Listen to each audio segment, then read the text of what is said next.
Hashtag nice boys. Henshin! Halo guys, selamat hari Senin dan semoga kalian tetap semangat selalu ya. Jadi langsung saja kita bahas Kamen Rider Revice episode 23. Jadi jangan lupa untuk ikutan diskusi juga seperti biasa setelah kalian nonton pembahasan Ana di video kali ini ya. Jadi masih seperti biasa, sajian episode Revice itu tetap menarik ya untuk di episode ini. Yang Ana paling salut di mana berbagai macam problem itu dapat pesan moralnya ya. Jadi oke, langsung saja kita bahas. Jadi setelah menjadi Jack Revice, Iki dan Vice itu bertukar tempat. Jadi Vice itu punya wujud fisik dan tanpa pengawasan Iki ya. Sedangkan si Iki ini jadi seperti hantu atau iblisnya si Vice. Oke? Jadi si Vice-nya itu ketawa bulus kan. Tapi dia sendiri juga kaget. Kenapa Ikinya juga nggak ada? Lumayan kocak menurut Anda di bagian situ ya. Nah, kita akan bahas beberapa kategori satu-satu ya untuk episode ini. Biar pembahasannya juga nggak kemana-mana. Pertama, soal siapa yang memberikan Rolling Vice Stamp ini ke si Iki. Dan karena item satu ini keadaannya itu jadi seperti ini kan. Dari clue yang kita dapatkan, Rolling Stamp itu bukan buatannya si George ya. Karena dari awal si George lihat juga kaget dan merasa tersaingi gitu. Siapa nih yang buat ya? Jangan macem-macem ya, jangan berani sama gua ya. Nah, beda case sama si Libera Driver yang memang buatan si George. Tapi dibuang, dipungut orang dan diberikan ke si Sakura. Jadi beda case-nya teman-teman ya. Katanya di sini kepintaran manusia itu mustahil bikin si Rolling Stamp ini katanya. Berarti orangnya itu jauh lebih pintar berkali-kali lipat dari si George. Setelah Libera Driver sekarang ini, George itu jadi heran kenapa keluarga Igarashi itu yang jadi sasarannya selalu. Dan selalu mereka yang dapat item-item begini ya. Dia itu mulai mikir otaknya. Dan lewat kecurigaan ini, si George pun di sini memata-matai keluarga Ushijima, tepatnya anaknya, si Hikaru ya. Sebenarnya ini agak random sih, yang kontak sama keluarga Igarashi kan bisa banyak gitu, nggak cuma mereka doang. Jadi si George itu langsung kayak memata-matai si keluarga Ushijima ini. Tapi mungkin dari sisi George ya, hampir sama kayak kita di sisi penonton. Kayak sering banget muncul nggak terduga gitu si keluarga Ushijima ini dan ketemu sama si keluarga si Igarashi. Dia jadi kalau boleh ambil jauh-jauh itu kayak dari si ini yang pas mereka itu liburan ke pemandian kan. Itu sering banget gitu, tiba-tiba kok muncul nggak sengaja terus gitu. Nah, si George mungkin curiganya tuh dari situ. Ini bisa jadi dasaran konflik dan membuka lembaran perseteruan antara si pihak Phoenix, yaitu George yang ada di sini, dan juga pihak Weekend, ya, yang main frontnya itu adalah si keluarga Ushijima. Betul nggak? Bisa aja ya. Jadi Weekend itu sudah memperlihatkan jati dirinya di hadapan Sakura ya, kalau mereka itu adalah pihak yang kontra dengan apa yang dilakukan Phoenix. Mereka itu kontra dengan penelitian Phoenix terhadap Tuan Gifu ya, karena itu berbahaya katanya, tapi tetap mereka lakukan. Dan Sakura nih yang nanyain ke organisasi Weekend, lu pada ya yang ngirim si Rolling Stamp atau stamp aneh itu ke abang gua. Yes, dan benar memang Rolling Vice Stamp itu dikirim dari organisasi Weekend. Kemarin 90% komentar bilang Pak Kaishi. Sampai ada yang nyolot pula lagi, gak pakai mata ya lu bang? Itu jelas-jelas Pak Kaishi bang. Nih gua kasih tahu ya bang, kenapa itu Pak Kaishi? Itu Pak Kaishi gitu. Ya santai aja Pak ya.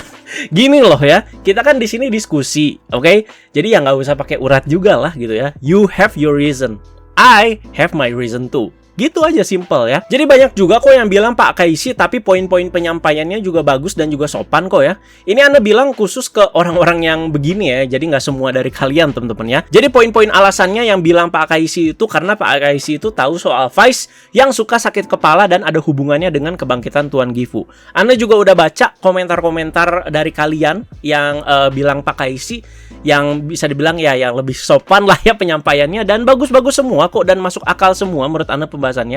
Ya kalau alasan Anda kan udah Anda bahas ya sebelumnya ya. Jadi Weekend itu juga bisa kayak organisasi pemberontak gitu teman-teman ya, dimana banyak orang-orang mantan Phoenix yang udah menyadari konspirasi Phoenix, merasa kecewa dan juga keluar dan gabung Weekend. Nah orang-orang ini juga yang masih punya seragamnya lah bisa dibilang ya, karena mereka itu mantan, bener kan? Nah petugas yang pakai seragam Phoenix ini tuh yang ngasih Rolling Stamp ke si Iki ini tuh emang orang Weekend. Tapi dari mana dia itu dapat seragamnya? Ya mungkin aja dia mantan petugas Phoenix. Udah gitu ya. Nah sekarang kita berlanjut ke pertanyaan, siapa yang penciptanya atau yang nyiptainnya? Kalau kemarin Anda nebak kan ada rekannya George yang pernah kerja bareng George gitu ya, partnernya ya, yang mantan ilmuwan juga tapi keluar dan gabung Weekend. Dia jadi ilmuwan di Weekend. Tapi setelah semua terungkap di episode ini, yang memberikan Ikki Rolling Stamp ini tuh bernama Karizaki juga. Tapi bukan George Karizaki. Nah, ini siapanya si George nih ya. Penampakan pertama sosok bermarga Karizaki ini tuh pakai topeng juga soalnya. Ketika dikasih ke si Ikki, ini kiriman dari Pak Karizaki. Ya pasti si Ikki juga mikirnya, oh kiriman si George ya. Jadi dia juga nggak mikir aneh-aneh. Tapi ternyata marganya sama ya. Tapi beda orang di sini ya. Nah, apakah ini ya? Ini nebak-nebakan lagi nih. Apakah ini bapaknya George ya? Yang masih hidup dan tahu soal konspirasi Phoenix dan udah gitu dia keluar ya dan gabung Weekend. Tapi riwayat hidupnya ini dibikin seolah-olah sudah meninggal. Ya, dihapus lah gitu ya untuk menumbangkan si Phoenix ini juga tujuannya. Makanya dia gabung Weekend. Bisa nggak sih kayak gitu ya? Ini tebak-tebakan aneh yang paling kuat ya. Kalau mungkin ini bapaknya George. Soalnya gimana ya, sosoknya juga kelihatan kayak bungkuk gitu. Kayak orang tua mungkin ya takutnya. Nah, kedua, apakah ini mungkin kakak atau adiknya si George? Sekali lagi ini kenapa Ana bilangnya adik, kakak, ayah. Karena marganya itu sama-sama Karizaki ya. Atau mungkin kembaran George gitu ya. Jadi nanti aktornya si siapa sih namanya, Ana lupa, Noritaki Hamao gitu nggak salah ya. Jadi dia itu kayak double peran gitu kalau misalkan memang ini kembarannya si George ya. Jadi ya ada George Karizaki, ada siapa ya, misalkan Michael Karizaki lah kita anggapnya gitu ya. Jadi kembarannya dia gitu ya. Jadi double peran, nanti aktornya macam kayak Wos Putih dan Wos Hitam di Zio. Nah kayak gitu ya. Ini satunya di Phoenix, satunya lagi di Weekend. Oke, sekali lagi masih tebak-tebakan. Ini masih jadi pertanyaan besar. Ya, pokoknya untuk soal ini Ana tutup dan silahkan lanjutkan di kolom komentar ya. Asal yang sehat, oke teman-teman ya. Kita diskusinya yang asik dan juga yang sehat dan suportif pastinya. Next case, Vice berkhianat. Bagian ini juga sekalian promosi Sound DX-nya juga ya. Berkhianat adalah salah satu ciri khas iblis. Di sound rolling stem-nya kan kayak begitu ya. Dan dipencet pula lagi sama si Vice-nya ya. Seperti yang kemarin udah dibahas di Scan, si Vice pun di sini bersenang-senang dengan keadaannya ini ya. Jadi main bowling, main baseball, main time zone, dan setelah tertangkap oleh si Daiji, akhirnya ketahuan. Ternyata Vice melakukan ini tuh hanya pura-pura dengan alasan untuk melindungi si Ikki. Karena dari kemarin bisa dibilang terlalu banyak kena problem lah si Ikki ini ya. Dan juga ada problem di cerita Revice ini ya. Mulai dari kehilangan si Hiromi Kadota, harus ngurus kasusnya si pelawak, George juga ngincar si Vice, kelihatan gitu si George tuh katanya serius banget. Jadi udahlah, si Vice aja yang kayak gini sekarang ya. Jadi Ikki itu jangan keluar dulu, begitu ya. Ana jujur agak kurang kayak dapet gitu ya di bagian ini ya. Anggap aja Vice-nya kelewat baik lah di sini ya. Udah agak takut-takut gitu bakal serius gitu ya. Ternyata tetap suportif juga si Vice-nya juga di sini ya. Dikirain wah udah mulai nih konflik internal pengkhianatan ya, tapi ternyata tetap Vice-nya tetap suportif. Ini Ana bukan ini ya bukan protes teman-teman ya, tapi ya udah kayak ke situ arahnya gitu. Yang lucu pas bagian ini karena udah ketahuan gue bakal makan lu berdua. Maksudnya mau makan Sakura sama si Daiji ya, tapi ekspresi Daiji sama Sakuranya kayak lempeng gitu ya, kayak tiis lah kalau kata orang Sunda ya. Kayak nggak peduli begitu, Pak. Lanjut ke yang masih jadi highlight di episode ini adalah fight-nya Jack Revice. Jadi sekarang kita bisa lihat lagi Henshin pose-nya. Beda ini dari awal, si Vice-nya ini yang make Revice Driver. Dan menurut Ana lebih keren dan merasa lebih pas aja ya. Pose dan gimmicknya si Vice juga berasa kayak keren abis pas dia nge-roll stem-nya itu asli keren banget lah pokoknya ya. Dan kalau kalian notice di bagian pop chat yang ada di belakang si Vice pas dia Henshin, itu chatnya dia sendiri loh. Jadi kan biasa kan kayak ada balas-balasan sama si Ikki gitu kan. Tut. Ini si Vice-nya kayak ngechat sendiri doang ya. Itu nggak tahu si Vice yang ngechat sendiri doang atau si Ikki-nya yang ngechat doang. Jadi kayak nggak berbalas lah pokoknya pesannya ya. Kayak kalian tuh ke gebetan kalian ya cuman di-read doang di WA gitulah ya. Dan sisanya untuk fight Ana bilang ya pasti GG lah ya. Jadi masih sama dengan gaya fight-nya si Vice yang seperti kayak preman dan juga ada campuran-campuran wrestling gitu teman-teman ya. Dan ini juga sekalian promosi sound-sound DX-nya dan fitur-fiturnya ada apa aja, makanya jurus-jurusnya juga keluar semua ya. Selain si rolling finish-nya itu. Yang keren pas dicolok Oin Basta 50 sih menurut Ana ya. Terus stemnya itu bisa di-roll gitu sebelum dia nembak. Itu keren sih menurut Ana ya. Jadi walau di keadaan masih tertukar seperti ini antara si Ikki dan juga si Vice, si Iki dan si Vice ini masih saling suportif satu sama lain. Jadi mereka ini akan memecahkan masalahnya bersama-sama lah untuk keluar dari keadaan ini, bisa dibilang ya. Walaupun sebenarnya si Iki sebenarnya nggak merasa terganggu banget sih dia tertukar sama si Vice, karena si Vice-nya juga ya masih suportif aja gitu ya. Jadi pokoknya mereka akan tetap membantu satu sama lain. Untuk kasus si pelawak, Ana udah curiga emang sama si manajer cantik ya yang menghasilkan Deadman. Terus juga sempat curiga satu lagi ini siapa, karena dua kan Deadman-nya ya. Nah ternyata si ibu manajer cantik yang pakai dua stem sekaligus guys ya, yaitu Shark Pro Vice Stam dan juga Elephant Pro Vice Stam. Sebenarnya dia itu nggak jahat ya, katanya dia itu ngelakuin ini karena katanya terlalu suka sama si dua pelawak itu, si Kuki Kaidan ya, dan ingin melindungi si Kuki Kaidan itu. Tapi kalau terlalu posesif juga ya bisa jadi bumerang ya. Ya contoh case-nya ya di saga ini ya, di episode ini. Pinternya ini teman-teman ya, si dua Deadman yang muncul di dua episode terakhir ini tuh biar kita tuh ke distract teman-teman ya, dengan pelawak lain yang pakai sistem kombi atau duo ya. Kayak si siapa tuh namanya? Pavlov ya, sama satu lagi tuh siapa ya yang dua pelawak itu lagi ya. Jadi kita tuh curiga ke situ. Wah, dan Kagero akhirnya muncul. Nah, ini salah satu fans favorit juga ya selain Hiromika Dota. Jadi Kagero muncul lagi di tengah-tengah episode ini ketika Daiji dan Sakura melawan Orteka dan juga Ahulera. Jadi sudah nggak usah diprediksi juga, Orteka di sini masih overpower dengan Kamen Demons-nya. Daiji sudah pasti kalah telak.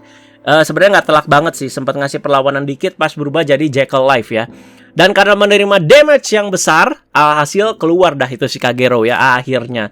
Keluarnya juga epic ya, jadi pas si Sakura ini mau diserang, pakai Mogura Genomics-nya si Orteka, dilindungi sama si Kagero yang tiba-tiba muncul dengan alasan kalau anak ini mati, aku nggak akan bisa lagi makan kare pedesnya. Gimana ya, munculnya keren tapi alasannya cukup konyol aja gitu ya.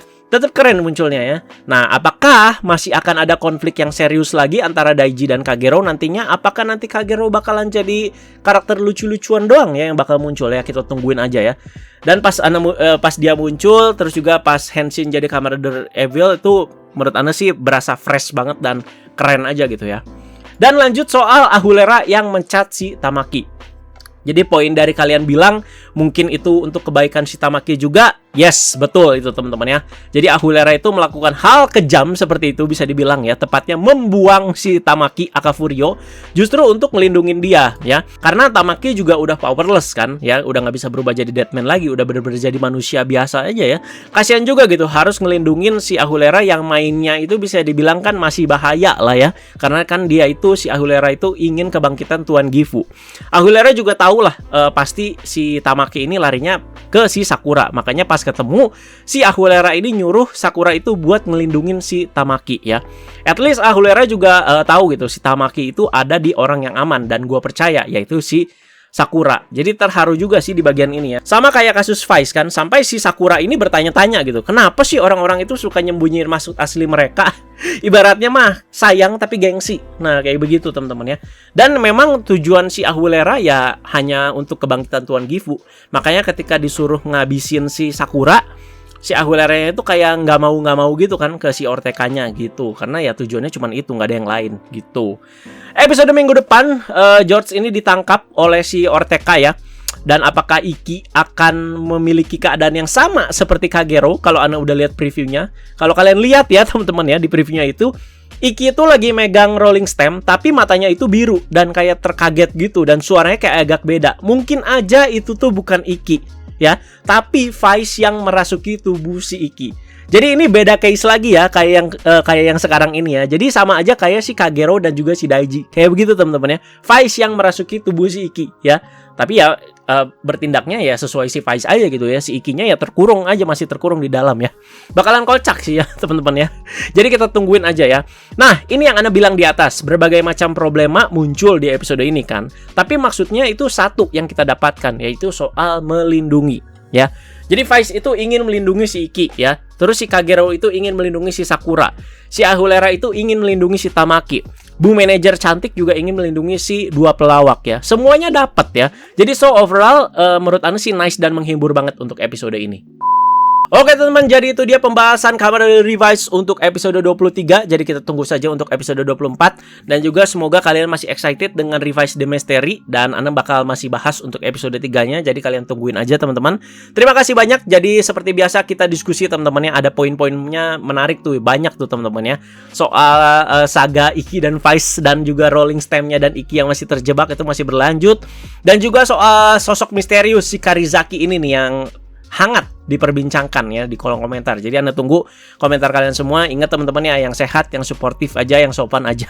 Anda juga pasti bahas, pasti respon kok ya. Terima kasih banyak sekali lagi teman-teman. Stay healthy dan juga stay safe ya teman-teman. Omicrot lagi naik-naiknya. Teman-teman jangan lupa like, share, dan juga subscribe. Follow Instagram Anda @Reza Asandre dan juga di Reza Plus. Ada TikTok juga @Reza Asandre. Dan juga jangan lupa subscribe channel kedua Anda yaitu Reza Alex. Oke guys, bye-bye.